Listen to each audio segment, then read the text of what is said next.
மாண்புமிகு மக்களே வணக்கம். கிட்டத்தட்ட ஒரு வாரம் கழித்து இப்போ வந்துட்டு ஒரு வீடியோ போட வேண்டியதாக இருக்குது.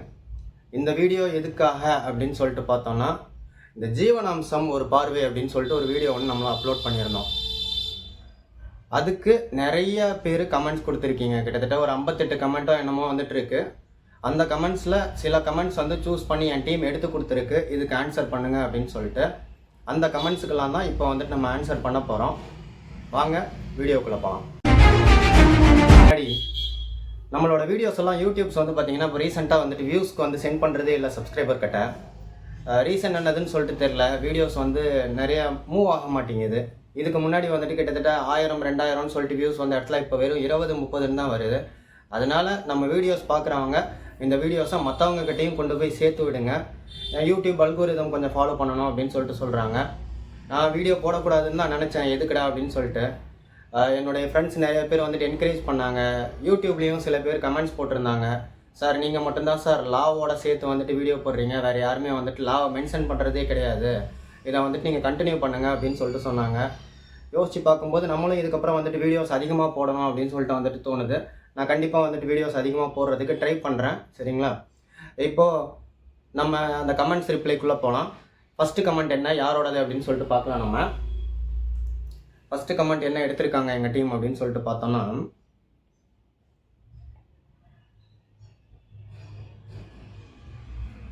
ஃபஸ்ட்டு கமெண்ட்டாக முத்துலக்ஷ்மி 4750 அப்படின்ற ஐடியிலேருந்து வந்திருக்கு.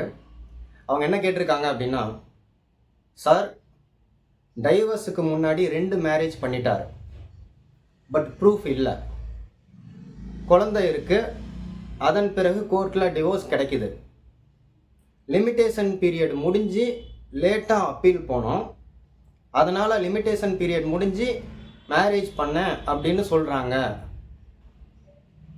ஒரு டேட் போட்ட இன்விடேஷன் காட்டுறாங்க, அந்த டேட்டில் அப்படி ஒரு மேரேஜ் நடக்கலை அப்படின்னு ப்ரூவ் பண்ணிட்ட கோர்ட் நடவடிக்கை என்னவாக இருக்கும் அப்படின்னு சொல்லிட்டு கேட்டிருக்காங்க இவங்க. மேடம் முத்துலக்ஷ்மி மேடம், உங்களுக்கான ஆன்சர் வந்துட்டு என்ன அப்படின்னு சொல்லிட்டு நான் சொல்கிறேன். ஃபஸ்ட்டு நீங்கள் டிவோர்ஸுக்கு முன்னாடியே வந்துட்டு 2 பேரை மேரேஜ் பண்ணிட்டாங்க அப்படின்னு சொல்லிட்டு சொல்லியிருக்கீங்க. ஸோ டிவோர்ஸ்க்கு முன்னாடி 2 பேரை மேரேஜ் பண்ணியிருந்தால் இதை வந்துட்டு நீங்கள் கிரிமினல் கேஸாக வந்துட்டு கொண்டு போகலாம், ஓகேங்களா? நீங்கள் வந்து IPC 494 படியும் IPC 495 படியும் அவர் மேலே வந்துட்டு கேஸ் எடுக்க சொல்லி ஃபஸ்ட்டு FIR வந்துட்டு கொடுக்கலாம். அதுக்கப்புறம் இந்த கிரிமினல் கேஸாக வந்துட்டு நீங்கள் மூவ் பண்ணலாம். தென் இன்னொன்று சொல்கிறீங்க, இந்த லிமிட்டேஷன் பீரியட் நீங்கள் வந்து லேட்டாக தான் அப்ளை பண்ணுறீங்க அப்படின்னு சொல்லிட்டு சொல்கிறீங்க. நீங்கள் செட்டசைட் பெட்டிஷன் போட்டிருப்பீங்க, செட்டசைட் பெட்டிஷன் போட்டுட்டு அது வந்து ஆர்டர் 9 ரூல் 13 படி வந்துட்டு செட்டசைட் போட்டிருப்பீங்க. கண்டவுன் டிலே மென்ஷன் பண்ணி அதுக்கப்புறம் வந்துட்டு நீங்கள் இந்த லிமிட்டேஷன் ஆக்ட் படி பார்த்தீங்கன்னா 30 days தான் வந்துட்டு உங்களுக்கு லிமிட்டேஷன். அந்த லிமிட்டேஷன் முடிஞ்சு நீங்கள் கண்டவுன் டிலே போட்டு பெட்டிஷன் போட்டிருப்பீங்க, ஓகேங்களா? இந்த 30 daysக்கு அப்புறமா டைவர்ஸ் கிடச்சிருந்துச்சு அப்படின்னா அவர் நிச்சயமாக மேரேஜ் பண்ணிக்கலாம். பட் 30 to 90 daysன்றது உங்களுக்கான ஒரு பீரியடாக இருக்கும். இப்போது அவர் வந்துட்டு இன்விடேஷனை மட்டும்தான் கொடுத்துருக்காரு, அங்கே ஒரு மேரேஜ் நடக்கலை அப்படின்னு சொல்லிட்டு நீங்கள் ப்ரூவ் பண்ணிட்டீங்க அப்படின்னா, நான் இதுக்கு முன்னாடி சொன்னேன் இல்லைங்களா, IPC செக்ஷன் 494 IPC செக்ஷன் 495 படி கோர்ட் அவர் மேலே வந்துட்டு நடவடிக்கை எடுக்கும், அவர் வந்துட்டு பனிஷ் பண்ணுறதுக்கு நிறைய வாய்ப்பு இருக்குது. நீங்கள் வந்துட்டு அதை ஃபாலோ பண்ணுங்கள், சரிங்களா? அடுத்த கொஸ்டின் என்ன அப்படின்னு சொல்லிட்டு பார்க்கலாம். அடுத்த comment,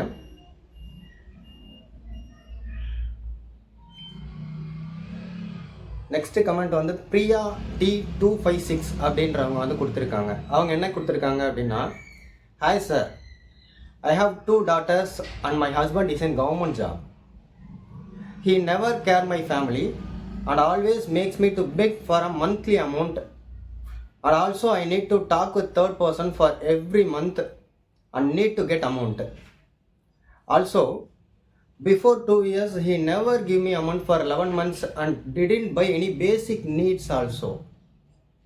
So after that he gave, but now again he started same thing, so I can't beg monthly. So I need to apply for maintenance amount, and please tell me sir, how much cost it will, and also how many days it will take to get amount from him. Also I told to his office, and 2 times I talked with his office. 3rd time I tried to take appointment, but they told not willing to meet. So I don't know how to face this அப்படின்னு சொல்லிட்டு கேட்டிருக்காங்க. முதல்ல என் டீமுக்கு சொல்லிக்கிறேன், இப்போ இவ்வளோ பெருசாலாம் comment எடுக்காதீங்க. படித்து முடிக்கிறதுக்குள்ளே பாதி வீடியோ முடிஞ்சு போயிடும் போல் இருக்குது. எடுக்கிற கமெண்ட் கொஞ்சம் ஒரு 4 சூஸ் பண்ணி தரீங்க அப்படின்னு கொஞ்சம் ஷார்ட்டாக வந்துட்டு சூஸ் பண்ணி கொடுங்க. இவங்க என்ன கேட்டிருக்காங்க அப்படின்னா, ஐ ஹேவ் 2 daughters. அவங்கக்கிட்ட 2 டாட்டர் இருக்காங்க. ஹஸ்பண்ட் வந்து கவர்மெண்ட் ஜாப் பார்க்குறாங்க அப்படின்னு சொல்லியிருக்காங்க. அவர்கிட்ட ஒவ்வொரு டைமும் வந்துட்டு அமௌண்ட் வாங்குறதுக்காக நான் வந்துட்டு ரொம்ப கஷ்டப்படுறேன் அப்படின்னு சொல்லியிருக்காங்க. 11 மாதமாக வந்துட்டு அவர் அமௌண்ட் கொடுக்கல அப்படின்னு சொல்லியிருக்காங்க. அதுக்கப்புறம் மறுபடியும் அமௌண்ட் கொடுக்கறதுக்கு வந்து ஸ்டார்ட் பண்ணாங்க. அப்புறம் ஒவ்வொரு வாட்டியும் வந்துட்டு மந்த் வந்துட்டு நான் பெக் பண்ண முடியாது, பிச்சை எடுக்க முடியாது அப்படின்னு சொல்லிட்டுலாம் கேட்டிருக்காங்க. இப்போது எனக்கு ஒரு டவுட்டு, பிரியா T256, ஒருவேளை நீங்கள் இந்த வீடியோ பார்த்தீங்க அப்படின்னா இந்த வீடியோவுக்கு ஒரு கமெண்ட் ஒன்று கொடுங்க. நீங்கள் கிளியராக வந்துட்டு சொல்லலை, உங்களுக்கு டைவர்ஸ் கிடச்சி அவர் மந்த்லி வந்துட்டு சேலரி இது மெயின்டெனன்ஸ் தராரா, இல்லை நீங்கள் டைவர்ஸ் அப்ளை பண்ணி மெயின்டெனன்ஸ் வேணும்னு சொல்லிட்டு கேட்குறீங்களான்றது சரியாக நீங்கள் தரல. ஓகேங்களா? ரொம்ப சரியாக கொடுங்க. உங்களுக்கு டைவர்ஸ் ஆனதுக்கப்புறம் நீங்கள் வந்து ஜீவனாம்சம் அப்ளை பண்ணியிருக்கீங்க, அதை வந்து ஒரு மந்த்லி கொடுக்குறாரா அப்படின்னு சொல்லிட்டு மென்ஷன் பண்ணுங்கள். அப்படி மென்ஷன் பண்ணால் உங்களுக்கு அந்த கமெண்ட்டுக்கு வந்துட்டு நான் கண்டிப்பாக ரிப்ளை தரேன். ஓகேங்களா? ஏன்னா நீங்கள் மந்த்லி ஒரு பேமெண்ட்டு கொடுத்தாரு, நடுவில் கொஞ்ச நாள் கொடுக்கல, தென் அதுக்கப்புறம் மறுபடியும் வந்துட்டு கொடுக்கறதுக்கு ஸ்டார்ட் பண்ணார். இப்போ நான் மெயின்டெனன்ஸ் அப்ளை பண்ணலாமா அப்படின்னு சொல்லிட்டு என்கிட்ட கேட்குறீங்க. So I don't know how to face this. Definitely நீங்கள் இதை ஃபேஸ் பண்ணலாம், ஒன்றும் ப்ராப்ளம் இல்லை. I guide you, I teach you, I give you all the solutions. But before that you have to mention whether you got a divorce or not. அதை வந்துட்டு mention பண்ணி எனக்கு ஒரு கமெண்ட் கொடுங்க, நான் கண்டிப்பாக வந்துட்டு உங்களுக்கு சொல்கிறேன். ஸோ மன்னிச்சுக்கோங்க. இப்போது 3rd கமெண்ட்டுக்குள்ளே போயிடலாம். சரிங்களா? 3rd கமெண்ட் என்ன சொல்லியிருக்காங்க, எம்ஆர் ரைடர் 1726 அப்படின்றவங்க வந்து சொல்லியிருக்காங்க. என்ன கேட்டிருக்காங்க அப்படின்னா, ஜீவனாம்சம் வழக்கு சிறை தண்டனை பெற்ற கணவர் பணம் செலுத்த தேவையில்லையா சார் மனைவிக்கு, மீண்டும் ஜீவனாம்சம் கேட்டு வழக்கு போட முடியுமா அப்படின்னு சொல்லிட்டு கேட்டிருக்காங்க. நல்ல கேள்வி, உண்மையாலுமே ரொம்ப நல்ல கேள்வி அவங்க கேட்டிருக்கிறது. இந்த கேள்வி வந்துட்டு நிறைய பேருக்கு வந்து டவுட் இருக்கும். பாருங்க, ஜீவனாம்சம் அப்படின்றது நீங்கள் வந்து சிஆர்பிஎஸ்சி செக்ஷன் 125ல் வந்துட்டு அப்ளை பண்ணுறீங்க. ஓகேங்களா? அப்ளை பண்ணதுக்கப்புறம் உங்களுக்கு வந்து கோர்ட்டு வந்து உங்களுக்கு வந்து ஒரு அமௌண்ட்டை கொடுக்க சொல்லி வந்துட்டு ஆர்டர் பாஸ் பண்ணிடும். இன்டரிம் ஆர்டரும் கொடுக்கலாம், நார்மல் ஆர்டரும் வந்துட்டு கொடுக்கலாம். சரிங்களா? இப்போ இதை கொடுத்ததுக்கப்புறம் கணவன் வந்து ஒரு சர்டைன் பீரியடில், ஈவன் 1 மந்த்தாக இருக்கட்டும், 2 மந்த்ஸாக இருக்கட்டும், 3 மந்த்ஸாக இருக்கட்டும், அப் டு 12 மந்த்ஸ் அப்படின்ட்டுலாம் வந்துட்டு இருக்கும்போது, அந்த சர்டைன் பீரியட் அவங்க வந்துட்டு உங்களுக்கு பேமெண்ட் பே பண்ணலை அப்படின்னா, நீங்கள் வந்துட்டு அதுலேருந்து பார்த்தீங்கன்னாக்கா இஷ்யூ வாரண்ட் ஒன்று கொடுத்து அவரை வந்துட்டு அரெஸ்ட் பண்ணி உள்ளே வந்துட்டு வைப்பீங்க. இதுதான் வந்து ப்ரொசீஜர். ஓகேங்களா? அவர் நிலுவையில் இருக்கக்கூடிய உங்களுக்கு தொகை எத்தனை மாதமாக வந்துட்டு உங்களுக்கு தரலையோ அந்த பேமெண்ட்டை கட்டினதுக்கப்புறம் வெளியில் வந்துடலாம். ஓகேங்களா? இப்போது அவர் வெளியில் வந்துட்டார். வெளியில் வந்ததுக்கப்புறம் திரும்பவும் அவர் உங்களுக்கு பணம் கொடுக்கணுமா அப்படின்னு சொல்லிட்டு கேட்டால், ஆமாம் கொடுக்கணும். கோர்ட் ஆர்டரை ஃபாலோ பண்ணி அவர் உள்ள ஜெயிலில் போயிட்டு திரும்ப ரிட்டர்ன் வந்தாலும் கொடுக்கணும். அதை வந்துட்டு நீங்கள் தெரிஞ்சுக்கோங்க. கேட்டவங்க பேர் என்னது, மிஸ்டர் ரைடர் 1726. இதை நல்லா தெரிஞ்சுக்கோங்க. ஓகேங்களா? கன்ஃபார்மாக வந்துட்டு அவங்க கொடுக்கணும். ஓகேங்களா? அதுக்கப்புறம் அப்போ இதுவும் பெருசாக போனது, ரொம்ப சின்னதாக இருந்துச்சு கமெண்ட், இது இவ்வளோ பெருசாக இருக்குது இன்னும். ஓகே இதை நான் தான் எடுக்க சொன்னேன். ஆக்சுவலாக நான் படிக்கிறேன் இந்த கமெண்ட் என்னன்னு சொல்லிட்டு பாருங்கள். வணக்கம் சார், எனக்கு திருமணமாகி 25 வருடங்கள் ஆகிறது. எனக்கு ஒரு மகள் ஒரு மகன் உள்ளனர்.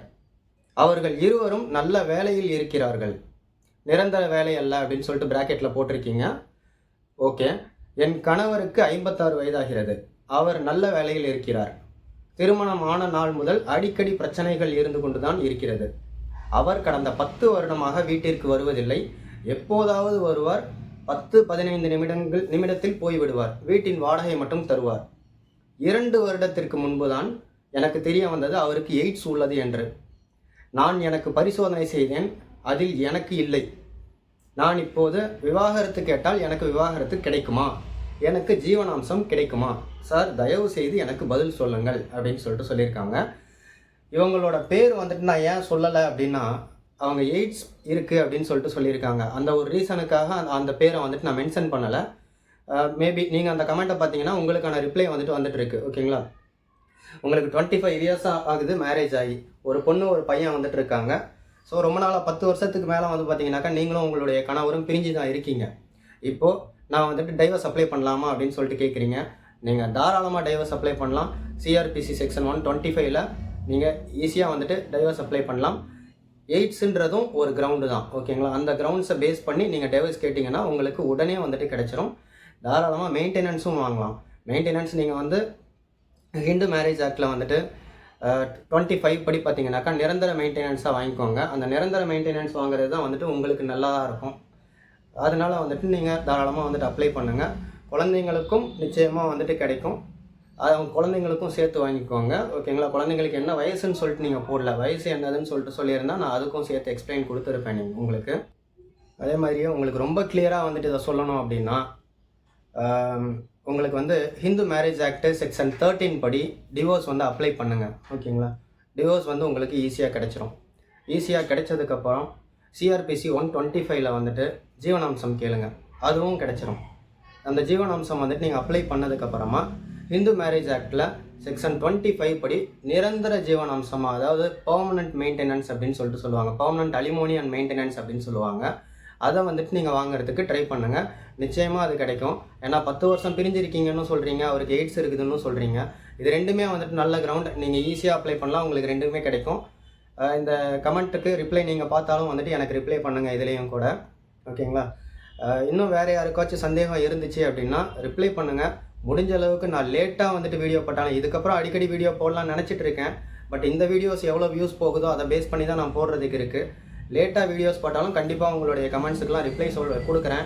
இப்போ நிறைய பேர் கேட்குறாங்க, கண்டினியூஸாக நீங்கள் டிவோர்ஸை பற்றி ஜீவனாம்சம் பற்றி மட்டும்தான் போட்டிருக்கீங்க, இந்த நில பிரச்சனையெல்லாம் ஊரில் இருக்கிறவங்களுக்கு சிவில் மேட்டர்ஸ்லாம் கொஞ்சம் அதிகமாக இருக்குது, அதையெல்லாம் வந்துட்டு சொல்லுங்கள் அப்படின்னு சொல்லியிருக்கீங்க. அந்த டவுட் இருந்தாலும் கூட எனக்கு கமெண்ட்டில் போடுங்க, அதுக்கு செப்பரேட் வீடியோவை வந்துட்டு நான் உங்களுக்குலாம் எடுத்து போடுறேன். இந்த தகவல் உங்களுக்கு உபயோகமாக இருந்திருக்கும்னு சொல்லிட்டு நினைக்கிறேன். சட்டம் அனைவருக்கும் சமம். நன்றி, வணக்கம்.